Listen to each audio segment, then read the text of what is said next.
जय हिंद दोस्तों, स्वागत है आप सभी का आपके अपने YouTube चैनल में। दोस्तों आज हम सामान्य विज्ञान यानी जनरल साइंस के कुछ महत्वपूर्ण प्रश्न लेके आए हैं।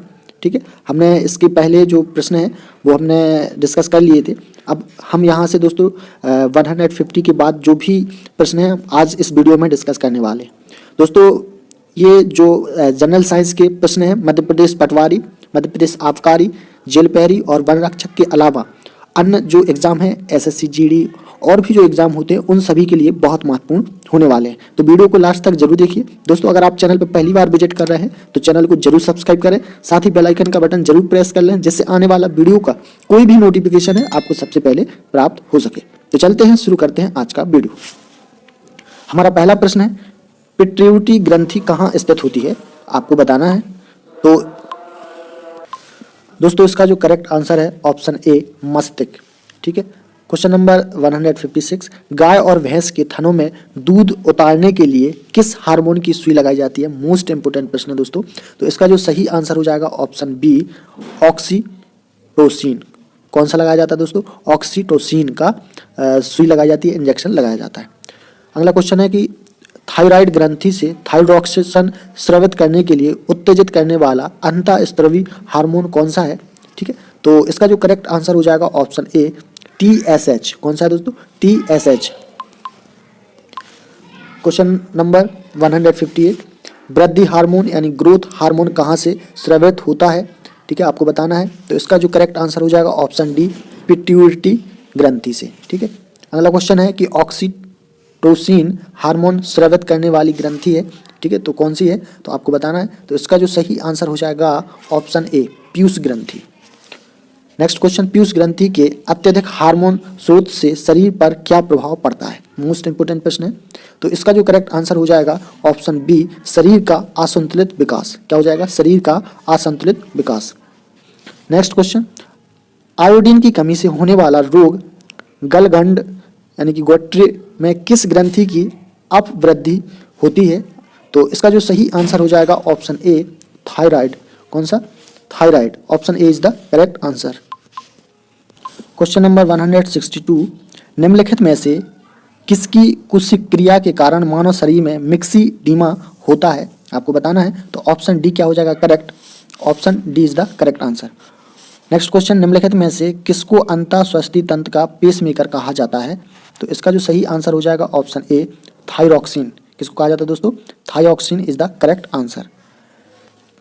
पीनियल ग्रंथि कहाँ स्थित होती है, तो कहाँ होती है। तो इसका जो सही आंसर हो जाएगा ऑप्शन बी मस्तिष्क। ठीक है, पीनियल ग्रंथि कहाँ स्थित होती है, तो मस्तिष्क में स्थित होती है। निम्नलिखित हार्मोन में से किसमें आयोडीन होता है। ठीक है, तो किसमें होता है दोस्तों, थायरॉक्सिन में। Option A is the correct answer.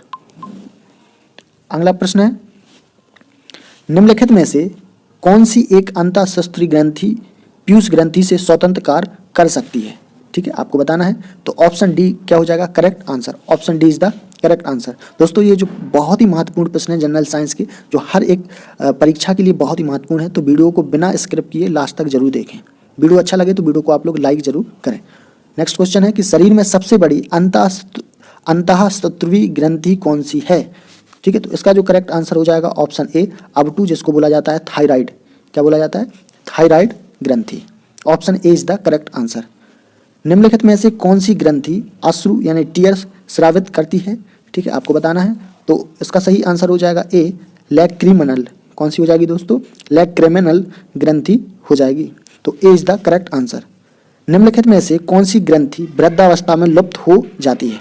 ठीक है, तो ये परीक्षा की दृष्टि से महत्वपूर्ण है। तो थाइमस जो ग्रंथि होती है, थाइमस ग्रंथि वृद्धावस्था में क्या हो जाती, लुप्त हो जाती। तो डी इज द क्या हो जाएगा correct answer, D is the correct answer. Question है कि मादा जनन हार्मोन है, आपको बताना है कि मादा जनन हार्मोन है तो कौन से हार्मोन है, उपयुक्त सभी। ठीक है, option D is the correct answer. नर लैंगिक हार्मोन है। ठीक है, तो इसका जो सही आंसर हो जाएगा टेस्टोस्टेरोन। ऑप्शन सी क्या हो जाएगा करेक्ट आंसर। निम्नलिखित में से कौन सा एक स्त्रीलिंग हार्मोन है, आपको बताना है कि कौन सा स्त्रीलिंग हार्मोन है। तो एस्ट्रोजेन। ऑप्शन ए क्या हो जाएगा करेक्ट आंसर। एस्ट्रोजेन एक स्त्रीलिंग हार्मोन है दोस्तों। नेक्स्ट क्वेश्चन, एस्ट्रोजेन का स्राव होता है, तो कहाँ से होता है आपको बताना है। तो ऑप्शन डी क्या हो जाएगा correct answer, D is the correct answer. कौन सा हार्मोन लड़ो उड़ो हार्मोन कहलाता है? मोस्ट इंपोर्टेंट प्रश्न है, कई बार एग्जाम में पूछा गया है कि लड़ो उड़ो हार्मोन किसे कहा जाता है, किस हार्मोन को कहा जाता है आपको बताना है। तो ऑप्शन बी क्या हो जाएगा करेक्ट, एंड्रेलिन। ठीक है, किस हार्मोन को कहा जाता है दोस्तों, एंड्रेनेलिन हार्मोन को कहा जाता है। तो B is the correct answer. Question है मानव शरीर में रक्तचाप नियंत्रित होता है, तो कहाँ होता है? तो ऑप्शन ए क्या हो जाएगा करेक्ट आंसर, अधिवृक्क ग्रंथि से। ठीक है, जीवन रक्षक हार्मोन किस ग्रंथि से स्रावित होते हैं? तो आपको बताना है। तो ऑप्शन ए क्या हो जाएगा करेक्ट, एड्रिनल ग्रंथि से। मानव शरीर की कौन सी ग्रंथि एक साथ अंतःस्रावी तथा बाह्यस्रावी दोनों तरह के कार्य करती है? तो इसका जो सही आंसर हो जाएगा ऑप्शन ए अग्नाशय। कौन सा दोस्तों, अग्नाशय इज द करेक्ट आंसर। अगला है इंसुलिन है एक प्रकार का, तो आपको बताना है, कई बार एग्जाम में पूछा भी गया है कि इंसुलिन क्या है या इंसुलिन है एक प्रकार का, तो क्या है एक प्रकार का दोस्तों, हार्मोन। ऑप्शन बी क्या हो जाएगा करेक्ट आंसर। निम्नलिखित में से कौन सा एक हार्मोन है? ठीक है, आपको बताना है कि निम्नलिखित में से कौन सा एक हार्मोन है। तो ऑप्शन सी क्या हो जाएगा करेक्ट, इंसुलिन। इंसुलिन क्या है, एक प्रकार का हार्मोन है।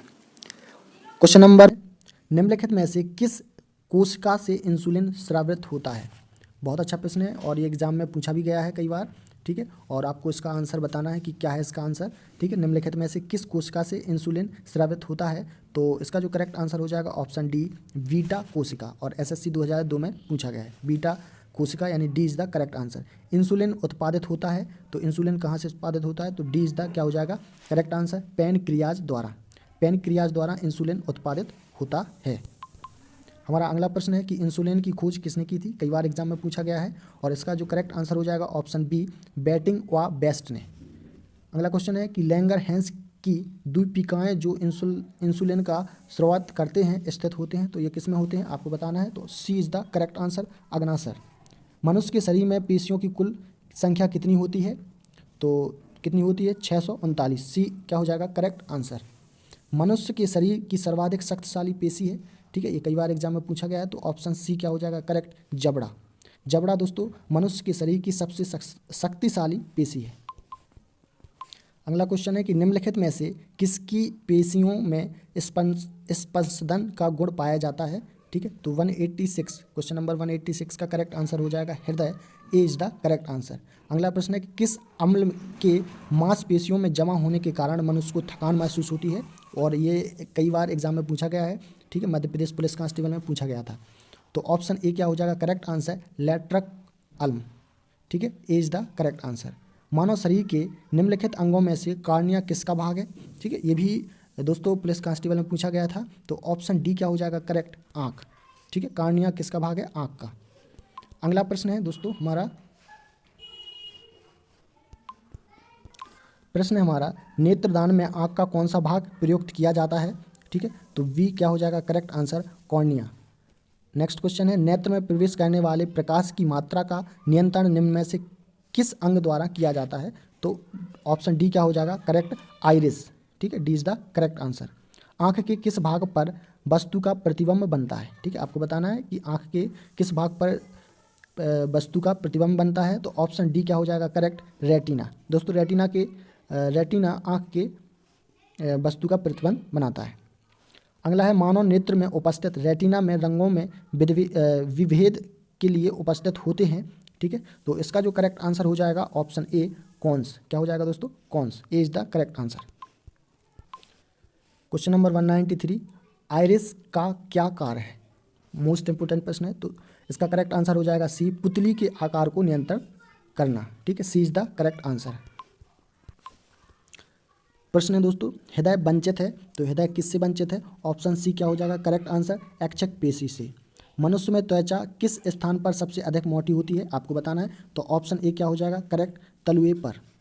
नेक्स्ट क्वेश्चन, मानव शरीर का सबसे बड़ा अंग कौन है? तो इसका जो करेक्ट आंसर हो जाएगा ऑप्शन सी, चमड़ा। दोस्तों मानव त्वचा को रंग देने वाला वर्णक है। ठीक है, ये कई बार एग्जाम में पूछा गया है। तो ऑप्शन ए क्या हो जाएगा करेक्ट, मेलानिन। अगला प्रश्न है कि त्वचा की ऊपरी सतह कहलाती है। ठीक है, आपको बताना है कि त्वचा की ऊपरी सतह कहलाती है। ठीक है, तो इसका सही आंसर हो जाएगा option A, A is the correct answer. अगला प्रश्न है निम्नलिखित में से कौन सा पदार्थ मानव शरीर में सबसे अधिक कठोर होता है। ठीक है, तो कौन सा होता है दोस्तों, ऑप्शन बी क्या हो जाएगा करेक्ट आंसर। अगला प्रश्न है कि कशेरुक जंतु के शरीर का सर्वाधिक कठोर भाग होता है, तो कौन सा होता है, तो ऑप्शन सी क्या हो जाएगा करेक्ट आंसर। मानव शरीर का कौन सा अंग पुनरुद्ध भवन को प्रदर्शित करता है, तो इसका करेक्ट आंसर हो जाएगा ऑप्शन डी यकृत। मानव शरीर के कौन से अंग का प्रत्यारोपण नहीं किया जा सकता है, तो किसका नहीं किया जाता दोस्तों, मस्तिष्क। डी क्या हो जाएगा करेक्ट आंसर। निम्नलिखित में से कौन सा एक अवशेषी अंग नहीं है, तो इसका करेक्ट आंसर हो जाएगा option A diaphragm. A is the correct answer. अगला प्रश्न है कि मनुष्य की आंसू में कौन सा एंजाइम होता है जिससे जीवाणु मर जाते हैं, तो ऑप्शन सी क्या हो जाएगा करेक्ट आंसर लाइसोजाइम। अगला प्रश्न है किसी प्राणी के शरीर के समस्त भार का अधिकांश भाग होता है, तो क्या होता है जल। ऑप्शन ए क्या हो जाएगा करेक्ट। किस प्रक्रिया द्वारा श्वसन के दौरान गैसें रुधिर में प्रवेश करती हैं और फिर उसे छोड़ती हैं, तो इसका करेक्ट आंसर हो जाएगा ऑप्शन डी परासरण। D is the correct answer. अगला प्रश्न है कि मानव शरीर में अनिवार्य अमीनो अम्लों की संख्या होती है, तो कितनी होती है 20। B is the correct answer. मायोग्लोबिन में कौन सी धातु होती है, तो कौन सी होती है दोस्तों, तांबा। ए इज द करेक्ट आंसर। एक वयस्क पुरुष के लिए सामान्य हीमोग्लोबिन मात्रा प्रति 100 ml रक्त है, तो इसका जो सही आंसर हो जाएगा ऑप्शन डी 14.5 ग्राम। मानव शरीर का सामान्य तापमान होता है, तो कितना होता है, ऑप्शन बी क्या हो जाएगा correct. B is the correct answer 210 का। हमारा अगला प्रश्न है कि किस शारीरिक प्रक्रम से प्योथोबिन का संबंध होता है, तो 211 का बताना है, तो 211 का करेक्ट आंसर हो जाएगा ऑप्शन बी रक्त जमाव। आज का लास्ट प्रश्न है निम्नलिखित में से कौन सा मानव गुर्दे का सामान्य कार्य नहीं है, तो ऑप्शन बी क्या हो जाएगा करेक्ट रक्त में शर्करा की मात्रा का नियंत्रण। B is the correct answer. तो दोस्तों आज हमने ये जनरल साइंस की बहुत महत्वपूर्ण प्रश्न देखे, और ऐसे ही प्रश्न आगे देखने के लिए अगर अभी तक आपने चैनल को सब्सक्राइब नहीं किया है तो चैनल को जरूर सब्सक्राइब करें, साथ ही बेल आइकन का बटन जरूर प्रेस कर लें, जिससे आने वाला वीडियो का कोई भी नोटिफिकेशन है आपको सबसे पहले प्राप्त हो सके। तो दोस्तों फिर मिलेंगे एक ऐसे ही न्यू वीडियो के साथ, तब तक के लिए नमस्कार, जय हिंद।